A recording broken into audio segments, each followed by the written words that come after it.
Pakistan cricket team ने आज बमुश्किल ही तमाम विकेट्स अपनी गंवाते हुए एक स्कोर तो बना दिया, लेकिन अफसोस की बात यह है कि जब इंग्लैंड बैटिंग करने के लिए मौजूद है तो वो एक बहुत बड़ा इम्तिहान है कि मुश्किल सूरत हाल है, बिकॉज इंग्लैंड ने आते ही मार धार शुरू कर दी है। पहले टेस्ट मैच के बाद जिस तरह के हालात बन चुके, एक तरह से पाकिस्तान क्रिकेट जो है वो प्रेशर में घिर गई। रन रेट चेक करें आप, 6 के ऊपर ही रहा है। अब look at Duckett, the way he plays. मैंने अभी थोड़ी 1-2 मिनट पहले ट्वीट भी किया है। We all know that how he plays, है कि नहीं? स्वीप शॉट, बहुत ही शानदार खेलता है। मैसेज मैं देना चाहता हूं अपने पाकिस्तान क्रिकेट बोर्ड को कि पिंडी जाने की जरूरत नहीं है। इसी पिच पे तीसरा टेस्ट मैच भी करा लो, कोई मसला नहीं है। बॉल बहुत ज्यादा ब्रेक हो जाएगा अपना। उसके पास रेंज ऑफ स्ट्रोक्स है स्वीप शॉट की भी, और स्क्वायर लेग पे कौन सी जाएगी, फाइन लेग पे कौन सी जाएगी, टच करके कौन सी मारनी है, फिर रिवर्स स्वीप कौन सी खेलनी है। But the problem is this, we know, you know, we all know, Pakistani players they know, their management, their policy makers, हर किसी को पता है कि डकेट कैसे खेलेगा। लेकिन अब पता नहीं उस बंदे की ब्रिलियंस है या हमारी जो है बेबसी है, ये क्या है कि वो रुकता नहीं है। वो चाहे कुछ भी हो, वो स्वीप वो क्या क्या मारता है भाई, मारनी है मैंने, स्वीप रोक लो। 2-2 3-3 बंदे डाले हुए हैं पीछे डीप में, फिर भी वो ऐसे गैप ढूंढता है कि जैसे कि बिल्कुल बच्चों का खेल है। छोटा सा 5 फुट का है वो, और वो उसने इनको घुमा के रखा हुआ। मतलब रोक लो भाई, रोक सकते हो तो रोक लो, हम तो नहीं रुकेंगे। तो वो स्वीपें मार मार के बुरा हाल करता है इनका।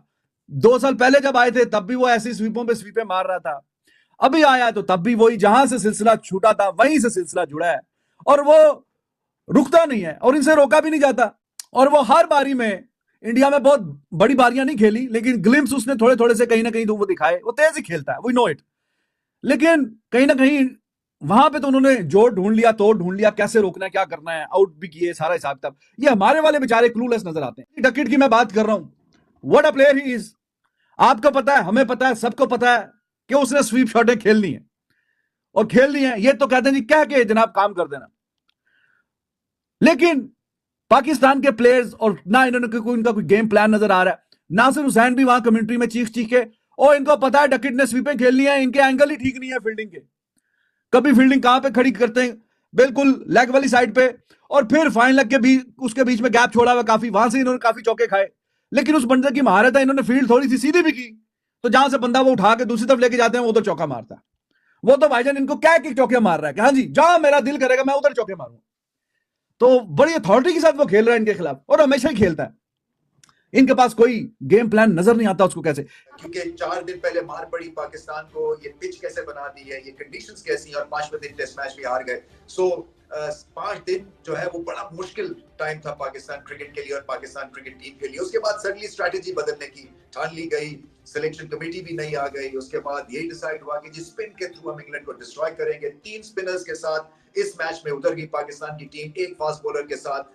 ये भी डिसाइड हुआ कि जो मुल्तान की पिच थी पहले टेस्ट मैच की, उसको दोबारा से यूज किया जाएगा। और मेरी लिविंग मेमोरी में तो कोई ऐसी एग्जांपल नहीं है जहां पे 2 टेस्ट मैच एक ही पिच पे हुए हों। मगर सोचा यही गया कि वो जो balance between bat and ball था जो कि मिसिंग था, हालांकि पाकिस्तान वो मैच हार गए, बट अगर आप मेरिट पे चीजों को देखें तो उसमें कोई कॉन्टेस्ट ही नहीं था between bat and ball. Bat बहुत आराम से जीत रहा था कॉन्टेस्ट को। सो उसमें थोड़ी सी कशिश पैदा करने के लिए ये यूज पिच का इस्तेमाल हुआ। ये पिच जनाब टूटने का नाम नहीं ले रही है, अभी भी बड़ी अच्छी बैटिंग सरफेस है। अच्छा पाकिस्तान ने ये किया कि कुदरती तौर पे टॉस जीत गए, जिसकी वजह से एक मैसिव एडवांटेज मिला है। और इस वक्त जो स्कोर है वो बुरा स्कोर नहीं है। 2 विकेटें 19 पे गिर गई, उसके बाद ऐसे लगा कि जैसे पाकिस्तान के हाथ से ये मैच फिर से निकल जाएगा। मगर साइम अयूब और डेब्यूटेंट कामरान गुलाम ने बहुत अच्छी बैटिंग की।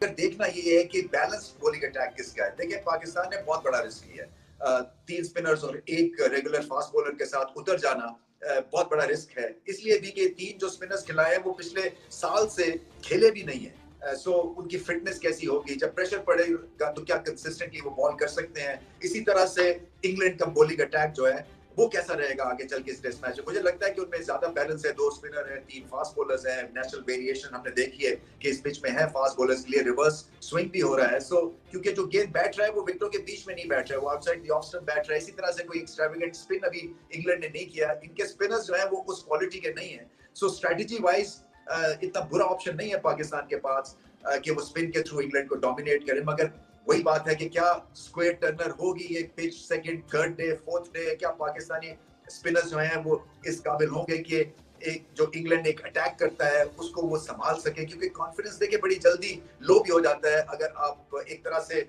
साल के बाद कम बैक कर रहे हो। बड़ा अच्छा खेल रहे हैं, साथ उनका निभाने जो है इस वक्त जो है वो ऑली पॉप जो क्रीज पर पहुंच चुके हैं। पाकिस्तान, ऐसा लग रहा है कि शायद एक पेसर जो पाकिस्तान ने मिस किया है। स्पिनर पाकिस्तान के बेहतर परफॉर्म करें, बट वो अटैकिंग क्रिकेट बहुत ज्यादा खेल रहे हैं इंग्लैंड के। तो आपको पता है कि जब ज्यादा अटैकिंग क्रिकेट खेली जाती है तो स्पिनर्स की जो स्पिन भी होती है वो भी थोड़ी होना हो जाती है, थोड़ी कम होना शुरू हो जाती है। तो पाकिस्तान के लिए चीजें थोड़ी सी मुश्किल तो जरूर हो रही है, बट मुझे फिर भी लगता है कि इस विकेट के ऊपर जैसे जैसे मैच आगे बढ़ेगा पाकिस्तान इस मैच के अंदर अपनी गिरफ्त मजबूत करेगा, पाकिस्तान आगे चलकर विकेट जरूर हासिल करेगा। क्या कहेंगे राउत साहब?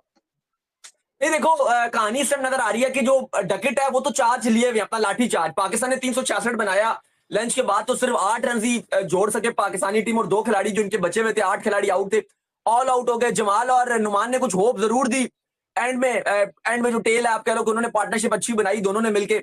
लेकिन जिस तरह से आप इंग्लैंड की देखो तो 3 विकेट्स पोर्ट ने और 2 विकेट ब्रेंडन कार्स ने लिए हैं, 5 विकेट्स उनके फास्ट बॉलर्स ने लिया। हमारे पास एक ही आमिर जमाल है, वो भी अनफिट है।